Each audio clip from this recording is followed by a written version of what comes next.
अब भाई और बहनों, मैंने जो शब्द आदरणीय आदित्य वेश जी के लिए प्रयोग किए हैं, इन शब्दों को सुनकर हो सकता है सतगुरु रामपाल जी के जो परिवार वाले हैं, उनके बेटा बेटी भाई बंधु रिश्तेदार हैं, जो सतलोक आश्रमों से जुड़े भाई बहन हैं।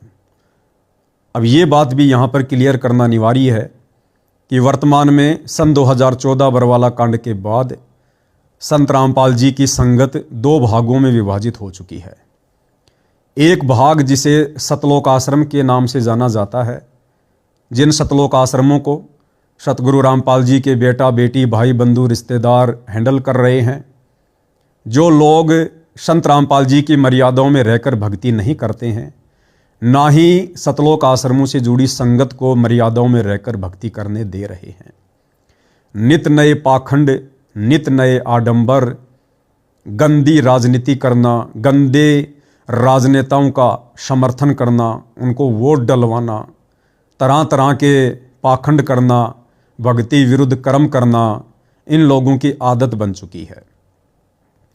और सतलोक आश्रम से जुड़े भाई बहनों की, संत रामपाल जी के परिवार की इन घटिया और गंदी आदतों से दुखी होकर संत रामपाल जी के हजारों की संख्या में कुछ भक्तों ने ये निर्णय लिया कि भाई हमने भक्ति करनी है, ये कलयुग की बिचली पीढ़ी है, मोक्ष प्राप्त करना है, परम संत को हमने प्रसन्न रखना है।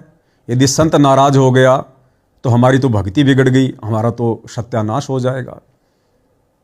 तो हजारों आत्माओं ने ये निर्णय लिया कि हमने परमात्मा चाहिए और परमात्मा प्राप्ति के लिए हमें आश्रमों की आवश्यकता नहीं है।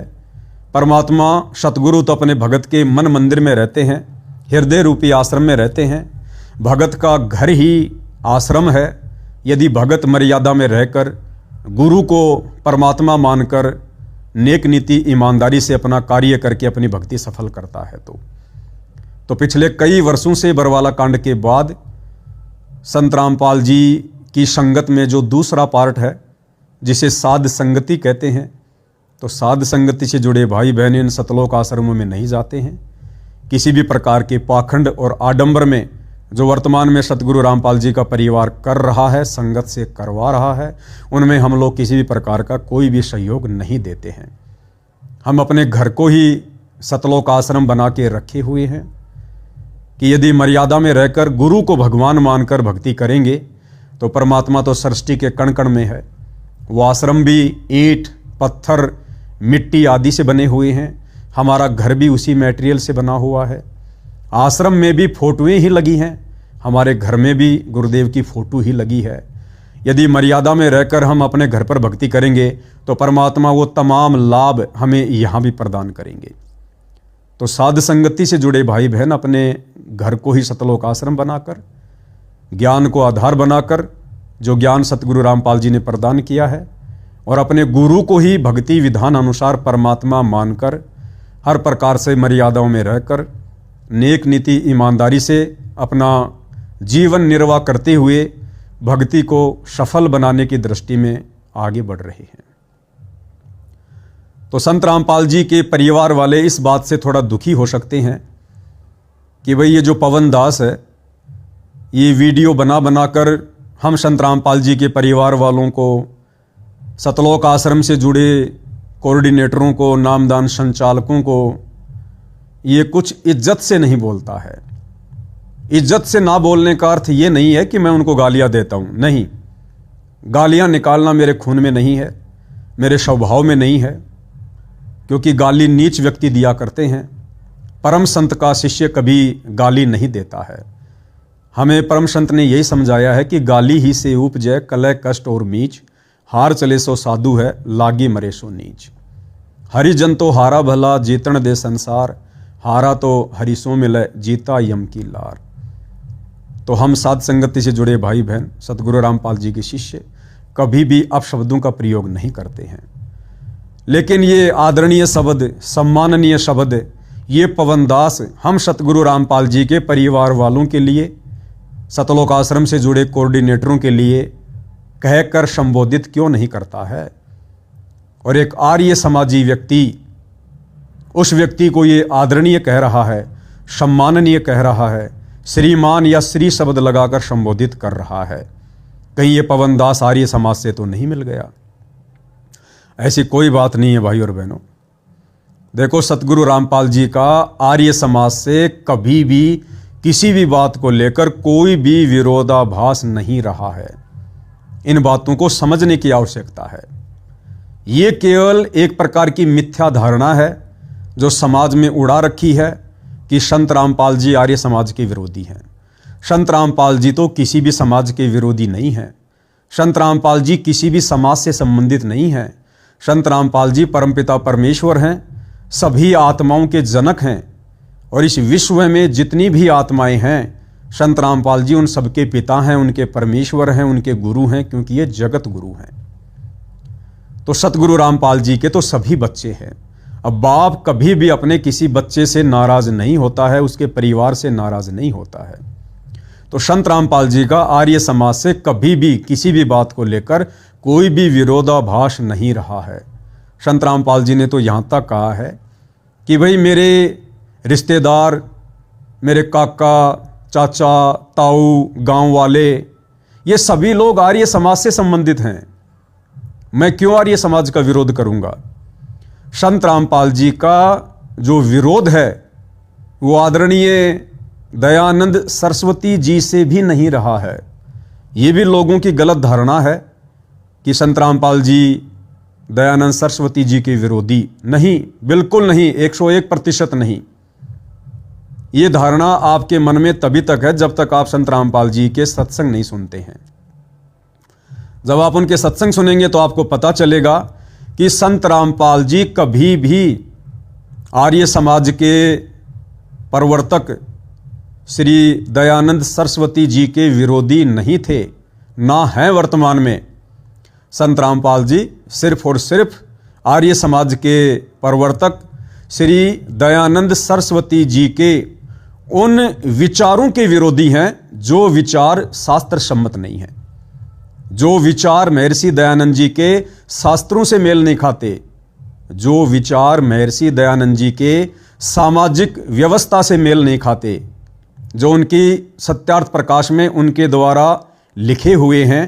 केवल श्री दयानंद जी के उन विरोधाभाषक विचारों के संत रामपाल जी विरोधी रहे हैं, वर्तमान में भी हैं, आगे भी रहेंगे। हम संत रामपाल जी के शिष्य भी हैं, पहले भी थे, आगे भी रहेंगे।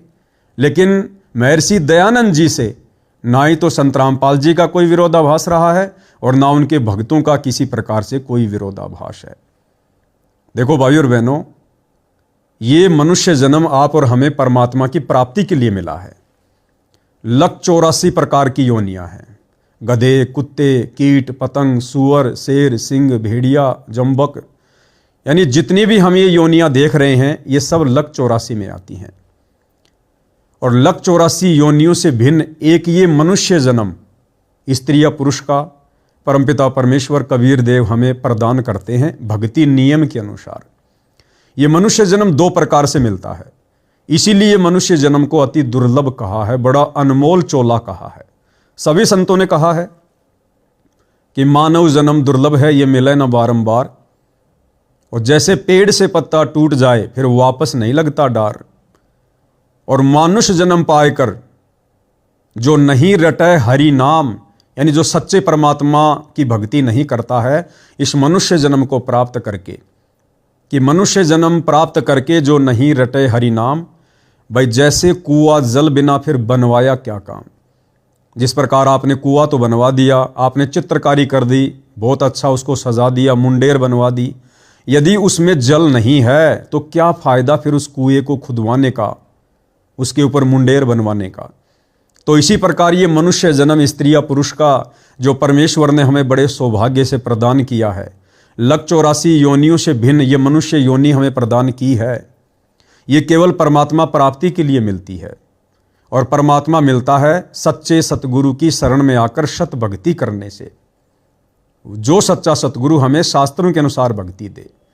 तो ये मनुष्य जन्म बेहद अनमोल है, और इस मनुष्य जन्म का मकसद केवल सत भक्ति करके सच्चे सतगुरु की शरण प्राप्त करके अपनी आत्मा का कल्याण करवाना है।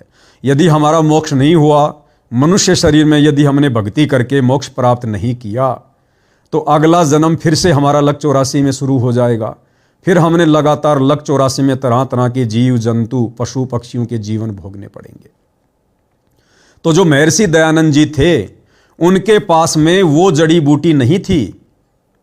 दयानंद जी के पास में शास्त्र अनुकूल शत भक्ति नहीं थी। दयानंद जी जगत गुरु कहलाने के अधिकारी नहीं थे। दयानंद जी किसी भी आत्मा को मोक्ष प्राप्ति वाली विधि से परिचित नहीं करवा सकते थे। वो सक्षम नहीं थे, योग्य नहीं थे। निसंदेह महर्षि दयानंद जी पूर्व जन्म की बहुत अच्छी आत्मा थी, क्योंकि अच्छी आत्मा ही भक्ति की तरफ आकर्षित होती है। अच्छी आत्मा ही वैराग्य धारण करती हैं, संत का चोला धारण करती हैं। तो ये बहुत अच्छी आत्मा थी। पूर्व जन्म में इन्होंने अच्छी भक्ति की थी। कभी ये परमात्मा कबीर जी की शरण में रहे हैं, जिस कारण से भक्ति की चाहत जिस समय दयानंद जी मनुष्य जन्म में थे उस जन्म में भी उनकी बनी हुई थी, जिस कारण से उन्होंने भक्ति मार्ग को चुना। लेकिन उन्हें सत मार्ग नहीं मिला। महर्षि दयानंद जी को सच्चा गुरु नहीं मिला, शास्त्र अनुकूल साधना बताने वाला गुरु नहीं मिला, जिस कारण से महर्षि दयानंद जी ने भी अपना जो मनुष्य चोला है, जो मनुष्य शरीर है, उसको अंत में बर्बाद ही किया। क्योंकि आप उनकी जीवनी में पढ़ेंगे तो आपको पता चलेगा कि महर्षि दयानंद जी का अंत कैसे हुआ था। बड़ी दर्दनाक उनकी मृत्यु हुई। अंत समय में भयंकर तरीके से बुखार से पीड़ित होना, पेट में असहनीय दर्द होना, पूरे पेट में मुंह में छाले पड़ जाना, इस प्रकार की गति से अंत में उनकी मृत्यु हुई। अब विचार करो भाइयों और बहनों, हम भक्ति क्यों करते हैं? साधु संत महात्मा घर परिवार छोड़कर परमात्मा की प्राप्ति के लिए क्यों निकल जाया करते थे? सुख प्राप्ति के लिए। क्योंकि मनुष्य के लिए दो ही चीजें सबसे ज्यादा दर्दनाक हैं, पीड़ा देने वाली हैं। गीता जी के अनुसार वो दो चीजें क्या हैं? एक है बुढ़ापा और एक है मौत, जिसका सामना इंसान को करना ही करना पड़ता है। हालांकि बुढ़ापे का सामना सबको नहीं करना पड़ता, लेकिन जिनका बुढ़ापा आता है तो बुढ़ापे में इंसान की क्या दुर्गति होती है। कोई एक आध आत्मा, एक आध प्रतिशत आत्मा ऐसी होती हैं जिनके पास पूर्व जन्म की भक्ति अच्छी होती है, जिस कारण से उनको संस्कारी परिवार मिलता है, अच्छे बेटा बेटी मिलते हैं, अच्छी उनको पुत्र वधू मिल जाती है, जो बुढ़ापे में उनकी अच्छी सेवा करती है। लेकिन यदि उस आत्मा को भयंकर रोग हो गया तो क्या वो बेटा बेटी उसके दर्द का बंटवारा कर सकते हैं? वो पीड़ा, वो दर्द उस व्यक्ति ने स्वयं ही भोगना पड़ता है। और मृत्यु, और ये मृत्यु किन किन कारणों से होती है? एक्सीडेंट में हो जाती है, तड़फ तड़फ कर बीमारी से हो जाती है, अन्य बहुत से कारणों से होती है। तो बुढ़ापा और मृत्यु ये इंसान के लिए सबसे ज़्यादा कष्टदायक होते हैं। और आज भी वर्तमान में विश्व में यदि कोई भी व्यक्ति भक्ति कर रहा है, जिसके हृदय में भक्ति की चाहत है, तो वो ये चाहता है कि मेरा भला हो, मुझे किसी भी प्रकार की कोई पीड़ा ना हो, मेरे परिवार में सुख शांति बनी रहे, मेरे शरीर में कोई कष्ट ना हो, मेरा काम धंधा बिल्कुल सही चले, मेरे जीवन में कोई रुकावट ना हो, कोई बाधा ना हो।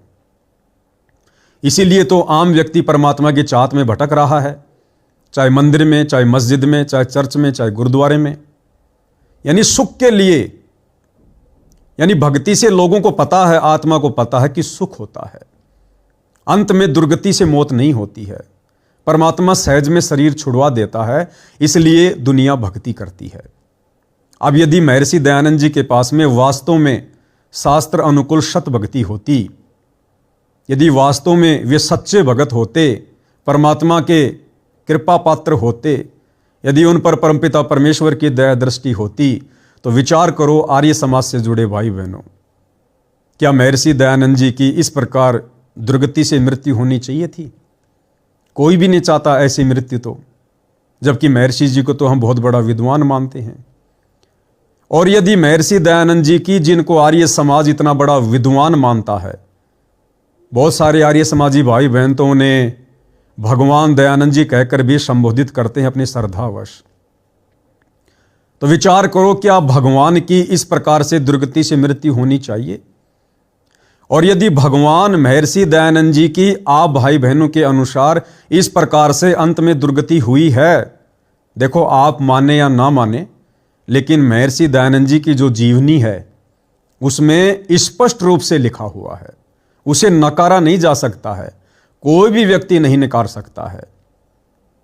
तो यदि आर्य समाज के तथाकथित भगवान महर्षि दयानंद जी की इस कदर भक्ति और भगवान के प्रति समर्पित होने के बावजूद अगर अंत में इस प्रकार से तड़फ तड़फ कर पूरे पेट में छाले, मुंह में छाले, अगर इस प्रकार से उनकी मृत्यु होती है, तो आम आर्य समाज का व्यक्ति जो महर्षि दयानंद जी की विचारधारा को फॉलो करता है, जो अपने आप को आर्य समाजी कहता है, तो भाई फिर उस व्यक्ति के साथ में क्या बनेगी?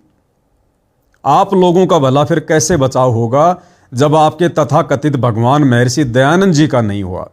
आप तो महर्षि दयानंद जैसी भक्ति लाख जन्म में भी नहीं कर सकते हैं। तो ये विचार करने की बातें हैं। तो ये मनुष्य जन्म हमें केवल परमात्मा प्राप्ति के लिए मिलता है, और महर्षि दयानंद जी के पास में मोक्ष प्राप्ति वाला फॉर्मूला नहीं था, जिस कारण से सतगुरु रामपाल जी ने उनके ऊपर टिप्पणी करना उचित समझा कि जो नादान समाज है, जो अपने आप को आर्य समाज कहता है और जो हमारे धर्मशास्त्रों से अपरिचित होने के कारण, संत की परिभाषा से अपरिचित होने के कारण, भक्ति मार्ग से, मोक्ष मार्ग से अपरिचित होने के कारण, जो महर्षि दयानंद जी के शास्त्र विरुद्ध ज्ञान को और भक्ति मार्ग को आधार मानकर भक्ति कर रहा है, मोक्ष प्राप्ति की चाहत मन में लगाकर बैठा हुआ है, उन आत्माओं को काल के जाल से बाहर निकालने के लिए संत रामपाल जी ने सत्यार्थ प्रकाश के ऊपर टिप्पणी करनी अति आवश्यक थी।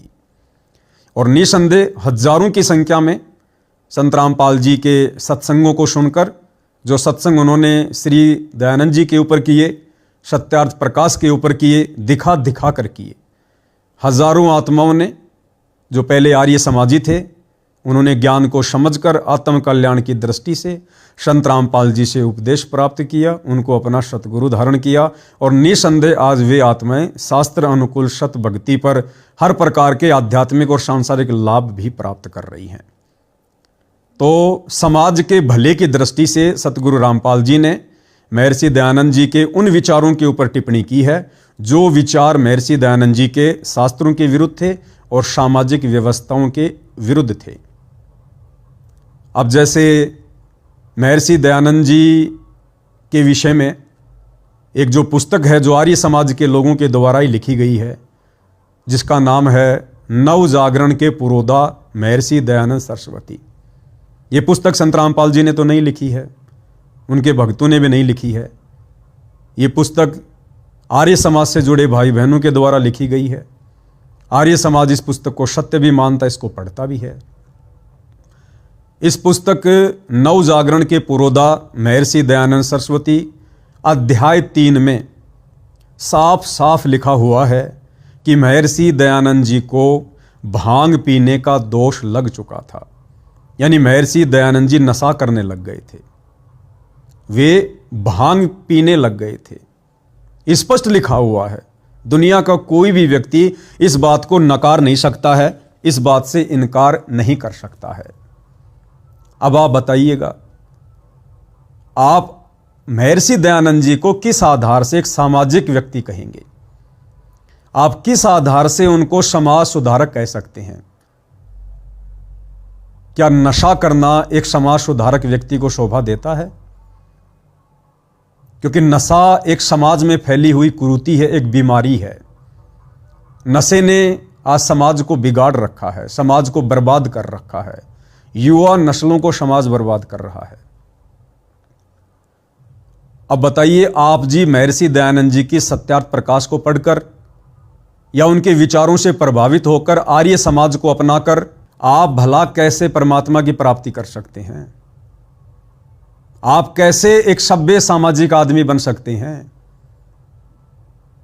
जबकि महर्षि दयानंद जी खुद भांग का नशा किया करते थे और नशा करने वाला व्यक्ति भला कैसे समाज सुधारक हो सकता है। तो संत रामपाल जी ने उनकी इन विचारधाराओं का विरोध किया है। अरे दयानंद जी तो एक शरीर हैं, एक हाड़ मांस का लोथड़ा है, जैसे मैं पवन दास हूं, आप सभी हैं। पंच भौतिक तत्वों से हमारी देह बनी हुई है, हम सब हाड़ मांस के लोथड़े हैं। ऐसे ही आदरणीय दयानंद जी थे, वो भी एक इंसान थे, एक जीव थे। उनका भला क्या विरोध किया जाए। और सतगुरु रामपाल जी तो हमेशा अपने भक्तों को कहते हैं कि हमने किसी पापी का विरोध नहीं करना, हमने पाप का विरोध करना है। हमने किसी व्यक्ति का विरोध नहीं करना, उस व्यक्ति की गलत विचारधारा का विरोध करना है। और वही सतगुरु रामपाल जी ने किया है। तो बताइए, जब महर्षि दयानंद जी खुद भांग का सेवन किया करते थे और आप उन्हें समाज सुधारक की पदवी दे रहे हैं, ये तो किसी भी एंगल से ठीक नहीं लग रहा है। तो सतगुरु रामपाल जी ने आर्य समाज को इन तमाम बातों से परिचित करवाने के लिए सत्यार्थ प्रकाश पर टिप्पणी की है। महर्षि दयानंद जी के शास्त्र विरुद्ध और सामाजिक विरुद्ध व्याख्यानों पर टिप्पणी की है। बाकी सतगुरु रामपाल जी का किसी भी प्रकार से आर्य समाज से या महर्षि दयानंद जी से कोई विरोधाभास नहीं था, ना है, ना वर्तमान में या ना भविष्य में कभी आगे होगा। तो ये बात भी आर्य समाज से जुड़े भाई बहनों ने समझनी चाहिए कि सतगुरु रामपाल जी तो वास्तव में हम सबका भला चाहते हैं, हमारा हित चाहते हैं। सतगुरु रामपाल जी चाहते हैं कि ये अनमोल मनुष्य शरीर प्राप्त करके, वो चाहे किसी भी समाज से जुड़ा व्यक्ति क्यों ना हो, वो फिर आगे लक 84 में ना जाए, वो अपनी दुर्गति ना करवाए, नरक को ना भोगे। इसलिए वो हमारे हितैषी हैं। तो संत रामपाल जी का केवल इन बातों को लेकर विरोध रहा है। तो संत रामपाल जी के परिवार वाले जो ये सोचें कि ये पवन दास आर्य समाजियों को श्रीमान कहकर, श्री कहकर, आदरणीय कहकर, सम्माननीय कहकर क्यों संबोधित कर रहा है, हम संत रामपाल जी के परिवार वालों को आदरणीय और सम्माननीय शब्दों से संबोधित क्यों नहीं करता है।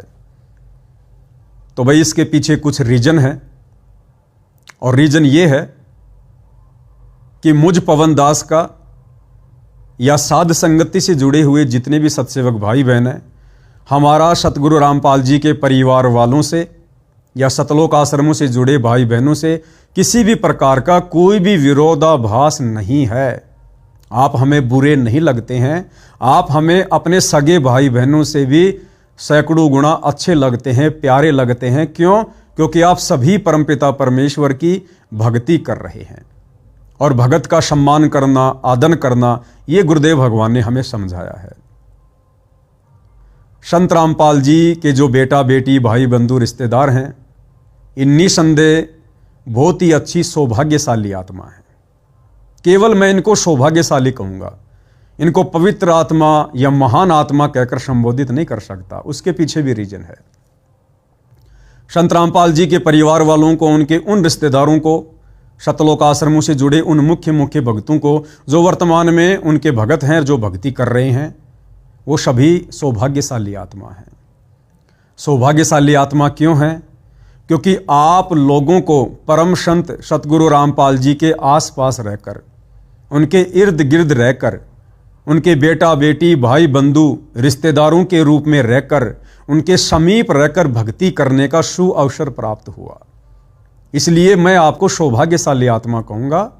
यदि आप चाहते तो उनके पास में रहकर आप जी फायदा उठा सकते थे, आप उस परम शक्ति को जान सकते थे, पहचान सकते थे, आप अपनी आत्मा का कल्याण करवा सकते थे। लेकिन आप लोगों ने उस सुअवसर को ठुकरा दिया।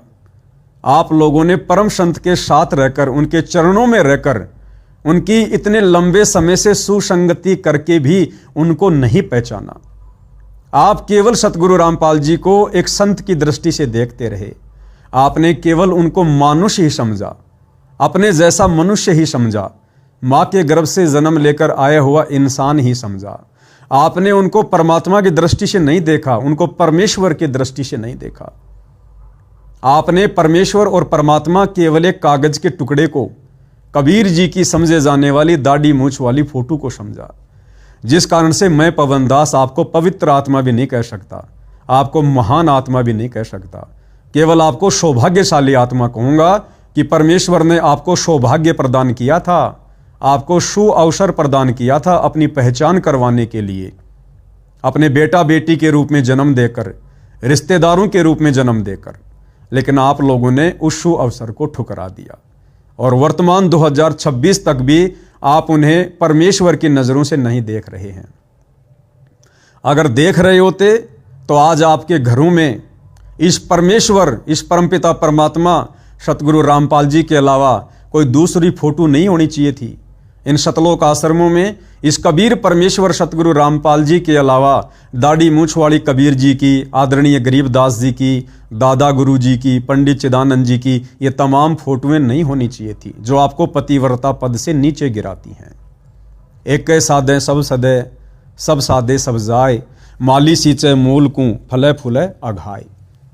इसलिए आप केवल सौभाग्यशाली आत्मा थी और वर्तमान में आप उस सौभाग्यशाली आत्मा की पदवी से भी नीचे गिर चुके हैं, क्योंकि 2014 बरवाला कांड के बाद सतगुरु रामपाल जी ने आप लोगों को बहुत समय दिया। आपकी बरवाला कांड में की गई तमाम गलतियों को भी उन्होंने नज़रअंदाज किया, लेकिन उसके बावजूद भी आप लोगों ने उनके संकेतों को नहीं समझा। आप उनकी दया के पात्र, रहम के पात्र, कृपा के पात्र नहीं बन सके। तो उन्होंने 2025 में आप लोगों के कहने के अनुसार,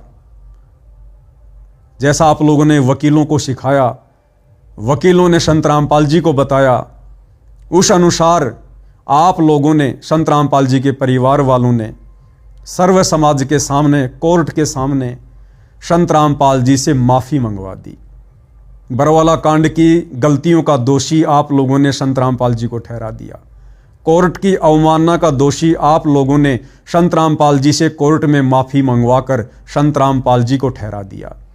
और उसके बाद संत रामपाल जी ने साफ साफ कह दिया कि मैंने 11 वर्षों तक आत्मचिंतन का समय दिया, लेकिन आप लोगों ने समय को ठुकरा दिया, अब आगे समय नहीं है। तो फिलहाल तो आप लोगों को सतगुरु रामपाल जी ने उस सु अवसर से भी वंचित कर दिया है। अब यदि वर्तमान में कोई पवित्र आत्मा कहलाने की अधिकारी हैं, कोई महान आत्मा कहलाने की अधिकारी हैं, तो केवल साध संगति से जुड़े हुए सत्सेवक भाई बहन हैं, जिन्होंने अपने गुरु को परमेश्वर मान लिया, परमात्मा मान लिया, और फॉर्मेलिटी में नहीं, जैसे आप सतलोक आश्रम से जुड़े भाई बहन जयकारे लगाते हो, संत रामपाल जी भगवान की जय, संत रामपाल जी स्वयं कबीर जी आए हुए हैं, आप लोग केवल कहते हो जुबान से, हृदय से मानते नहीं हो। लेकिन साध संगति से जुड़े भाई बहन सतगुरु रामपाल जी को हृदय से परमात्मा मानते हैं, परमेश्वर मानते हैं। इसीलिए तो हम 8 सितंबर को सतगुरु रामपाल जी का प्रकट दिवस मनाते हैं। हमने जून के महीने में कबीर की कागज की फोटो को परमेश्वर मानना छोड़कर उसका प्रकट दिवस मनाना छोड़ दिया कि भाई परमात्मा एक है, कबीर एक है, चाहे अपने गुरु को मान लो, चाहे उस कागज के टुकड़े को मान लो। और घर घर में उनके आसन लग गए हैं, घर घर सतलोक आश्रम बन गए हैं। गीता अध्याय 3 श्लोक 13 के अनुसार उनको परमात्मा मानकर उन्हें बड़ी भोग की आरती के साथ में भोग लग रहा है। भाई बहन अपने गुरुदेव भगवान की एक जो वाणी है, पाती पंच पोहप कर पूजा, देव निरंजन और न दूजा, उस अमर वाणी के अनुसार गुरु को ही परमेश्वर मानकर, हरि मानकर कि पहली आरती हरि दरबारे, तेज पुंज जहां प्राण उधारे, पाती पंच पोहप कर पूजा, देव निरंजन और न दूजा। तो अपने गुरु को ही हरि मानकर, परमेश्वर मानकर, कबीर मानकर 5 दीपक वाली थाल के साथ उनकी आरती उतारना शुरू कर चुके हैं। सुबह उठते ही अपने गुरुदेव भगवान के चरण धोते हैं मानसिक रूप से और चरणामृत का पान करते हैं। हम साध संगति से जुड़े भाई बहनों ने उनको हृदय से परमात्मा माना है, उनको हृदय से परमेश्वर माना है, जिस कारण से वर्तमान में उनकी असीम रजा आतिशबाजी की तरह हम तमाम सत्सेवक भाई बहनों के ऊपर अनवरत बरस रही है। हमें सद्बुद्धि प्राप्त रहती है, हमारा ज्ञान योग खोल दिया है, हम गलतियां करने से बच रहे हैं, हमारा टारगेट केवल उन्होंने मोक्ष कर दिया है। तो भाई, सतलोक आश्रम से जुड़े भाई बहन या सतगुरु रामपाल जी के परिवार वाले, उनके बेटा बेटी, भाई बंधु रिश्तेदार, ना मेरे दुश्मन हैं, ना साथ संगति से जुड़े भाई बहनों के दुश्मन हैं, लेकिन आप लोगों ने वो शुभ अवसर खो दिया है। इसलिए आप लोगों को आदरणीय कहना, सम्माननीय कहना, ये इन शब्दों की तौहीन है। देखिए, जो आदरणीय आदित्य वेश जी हैं आर्य समाज से, ठीक है, अभी तक उनको सत भक्ति का पूर्णतया ज्ञान नहीं है, निसंदेह वो अच्छी आत्मा है, अच्छी आत्मा है। इसीलिए तो वर्तमान में युवा अवस्था में उन्होंने संत का चोला धारण किया है। जिस संत के चोले को धारण करने से दुनिया शर्मिंदगी महसूस करती है, जिस संत के चोले को धारण करने के बाद संसार की तमाम प्रकार की भौतिक सुख सुविधाओं से दूरी बनानी पड़ती है, अपने आप को जीवित ही संसार में मारना पड़ता है, अपनी इच्छाओं का दमन करना पड़ता है, उन तमाम प्रकार की इच्छाओं का दमन करके संत का चोला धारण करना किसी व्यक्ति के लिए, स्त्री पुरुष के लिए सामान्य बात नहीं होती है। लेकिन उन्होंने वैसा किया है अपने पूर्व जन्म के संस्कारों के कारण, क्योंकि ये भी पूर्व जन्म में अच्छी आत्मा थी, तभी तो वर्तमान में इस कलयुग की, इस पिछली पीढ़ी में, इस घोर कलयुग में, जहाँ विषय वासनाओं की आग लगी हुई है, इंसान को पैसे के अलावा, सुख सुविधाओं के अलावा कुछ दिखाई नहीं देता है, मान बढ़ाई, ईर्ष्या, राग द्वेष में इंसान सड़ रहा है। ऐसे घोर कलयुग में जिन्होंने संत का चोला धारण किया है, तो ये इनकी पूर्व जन्म की भक्ति का जो है प्रतिफल है। लेकिन वर्तमान में काल इनकी उस पूर्व जन्म की भक्ति का दुरुपयोग करवा रहा है। ये शास्त्र विरुद्ध साधना पर लगे हुए हैं, महर्षि दयानंद जी के विचारों पर चल रहे हैं, जो बिल्कुल निरर्थक है, शास्त्र सम्मत नहीं है, मोक्ष प्राप्त नहीं हो सकता। हाँ, थोड़े समय के लिए आप जिस संसार में महिमा के पात्र बन जाओगे, लोग आपकी वाहवाही करेंगे, क्योंकि जो व्यक्ति पूर्व जन्म का संस्कारी होता है, जिसके पास पूर्व जन्म की भक्ति का धन होता है, उस व्यक्ति की भाषा में एक जो है वो कशक होती है, उसकी भाषा शैली बहुत अच्छी होती है, वो कुछ लोगों को प्रभावित कर सकता है, बांध के रख सकता है, अपने विचारों से वो लोगों को प्रभावित करता है। तो आदरणीय आदित्य वेश जी, जिनके पास वर्तमान में शास्त्रों के अनुसार सत भक्ति नहीं है, मोक्ष मार्ग नहीं है, लक 84 योनियों में जाने से अपने आप को नहीं बचा सकते। यदि इनके भाग्य में आने वाले समय में कोई कष्ट है, कोई एक्सीडेंट है, कोई दुर्घटना का शिकार होना है, तो ये होकर रहेंगे, क्योंकि परमेश्वर की सत भक्ति पर लगे हुए प्राणी को उसके सतगुरु के अलावा कोई भी भविष्य में आने वाले संकट से नहीं बचा सकता है। जैसे कबीर परमेश्वर जी अपनी वाणी में कहते हैं कि माशा घटे ना तिल बदे, विधाता लिखे जो लेख। माशा यानी जरा सा भी आपके भाग्य में परिवर्तन नहीं हो सकता, और तिल जितना भी यदि आपके भाग्य में कोई दोष है, कोई एक्सीडेंट है, वो घट नहीं सकता। जो भाग्य आपका परमात्मा ने बना दिया है, माशा घटे ना तिल बदे, विधाता लिखे जो लेख। लेकिन साचा सतगुरु मेट कर ऊपर मार दे मेख। लेकिन यदि आप सच्चे सतगुरु तत्वदर्शी संत जगत गुरु की शरण में आ गए हैं, और यदि उनकी मर्यादाओं में रहकर, उनके वचन में रहकर शास्त्र अनुकूल सत भक्ति कर रहे हैं, तो वो परम संत, वो जगत गुरु, वो सतगुरु आपके भाग्य में लिखे लेख को परिवर्तित कर देगा, चेंज कर देगा। जम जोरा जहाँ से डरे, मिटे कर्म के लेख, अदली असल कबीर है, कुल के सतगुरु एक। तो श्री आदित्य वेश जी को वर्तमान में सतगुरु प्राप्त नहीं है, उन्हें तत्वदर्शी संत प्राप्त नहीं है, और भाग्य में लिखे हुए लेख को परिवर्तित करने वाला परम संत वर्तमान में धरती पर केवल एक ही है, सतगुरु रामपाल जी।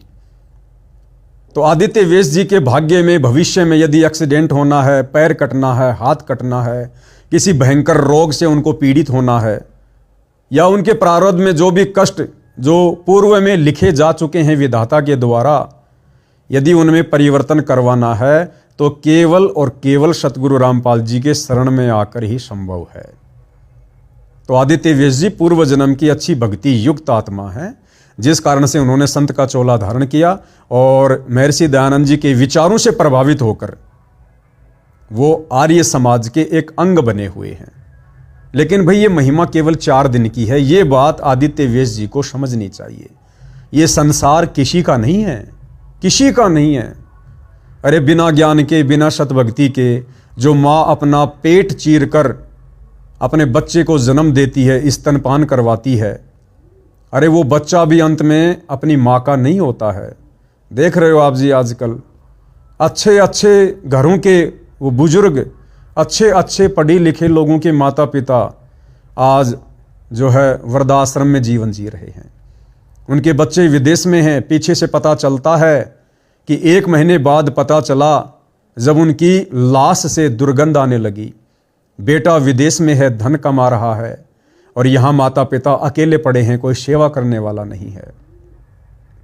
तो कहने का मतलब है ये आदित्य वेश जी के पूर्व जन्म की भक्ति कमाई है, जिसका वे वर्तमान में संत रामपाल जी के शरण में ना आकर और उसका दुरुपयोग कर रहे हैं, अपने भक्ति धन को नष्ट कर रहे हैं। तो भाई ये महिमा केवल 4 दिन की है। ये आज से पहले भी बहुत सारे लोगों की बनी है, लेकिन अंत में क्या हुआ उनके साथ आप सब जानते हैं। आप जी महर्षि दयानंद जी के ही जीवन को देख लीजिए, जिसका पूर्व में मैं जिक्र कर चुका हूँ कि इतनी बड़ी जो एक संत की जो एक पदवी है महर्षि, यानी ऋषियों में भी महर्षि, इतनी बड़ी पदवी प्राप्त करके एक समाज का संचालन करके जो चले गए, अंत में उनकी कैसी दुर्गति हुई, कितनी दर्दनाक उनकी मृत्यु हुई।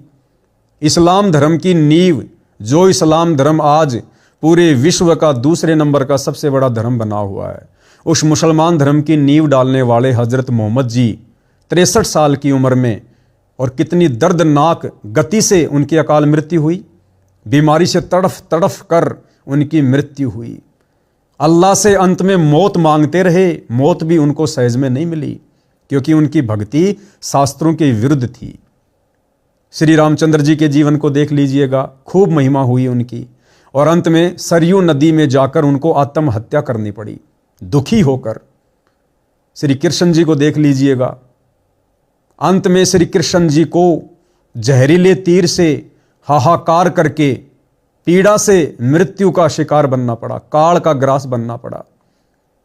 भले उनकी महिमा बनी, भले वर्तमान में भी उनकी महिमा बनी हुई है, उनके नाम के पंथ चल रहे हैं, धर्म चल रहे हैं, लेकिन शरीर छूटने के बाद उस जीवन में सतभक्ति ना करने के चलते वे फिर कहाँ गए? लक 84 योनि में गए।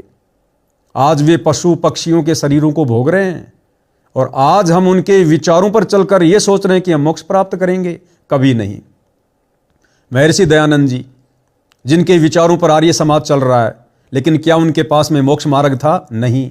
वो खुद भी मोक्ष प्राप्ति के मार्ग पर नहीं थे, खुद भी मोक्ष प्राप्त नहीं कर सके। आज इस बात की गवाही हमारे धर्मशास्त्र देते हैं, सत ज्ञान देता है।